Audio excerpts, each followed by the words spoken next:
नमस्कार दोस्तों, आपकी दोस्त अंजू दुआ जामिनी। आज मैं लाई हूँ आपके लिए एक कहानी जो शायद कहीं ना कहीं बहुत सारे लोगों के साथ घट रही है। दोस्तों, मेरी कहानी का शीर्षक है पुनरावृत्ति, रेपिटिशन। राहुल का पत्र और चंद डॉलर मोहन बाबू के हाथ में फड़फड़ा रहे थे। हरफों की शक्ल में उपेक्षा पीड़ा बनकर उनकी आंखों से टपक रही थी। क्यों मैंने राहुल को पढ़ने के लिए विदेश भेजा? अब वह वहीं बस गया है।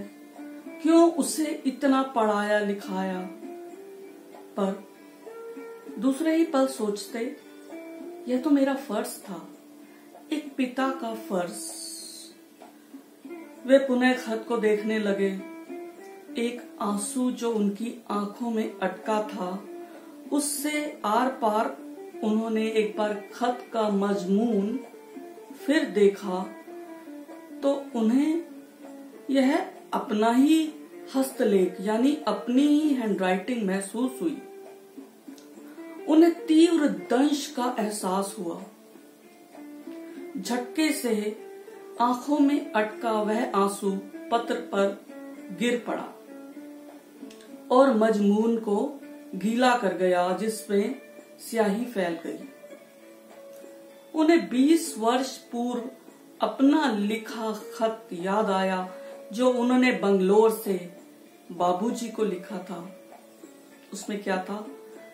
प्रणाम बाबूजी, आपको यह जानकर खुशी होगी कि मेरी प्रमोशन होने वाली है। मेरी तनख्वाह भी बढ़ जाएगी।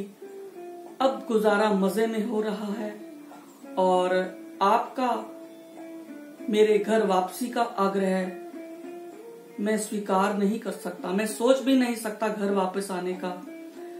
तो इस समय मैं दिल्ली आने की स्थिति में नहीं हूँ। आपके लिए कुछ रुपए भेज रहा हूँ, माँ की बीमारी में काम आएंगे। आपका मोहन। यह खत उन्होंने ही अपने बाबूजी को लिखा था और अब उन्हें याद आ रहा था। और इस खत को पाते ही उनकी माँ अपने पुत्र की याद में चल बसी थी और थोड़े महीनों बाद उनके पिताजी भी स्वर्ग सिधार गए थे। और अब उन्हें ऐसा मालूम हुआ कि हिस्ट्री रिपीट्स इटसेल्फ। उनके साथ भी वही हो रहा है जो कभी उन्होंने अपने बाबूजी के साथ किया था। उनके हाथों के डॉलर फड़फड़ा रहे थे और आंखें बरस रही थी। Thank you friends. अक्सर होता वही है जो हम करते हैं। धन्यवाद।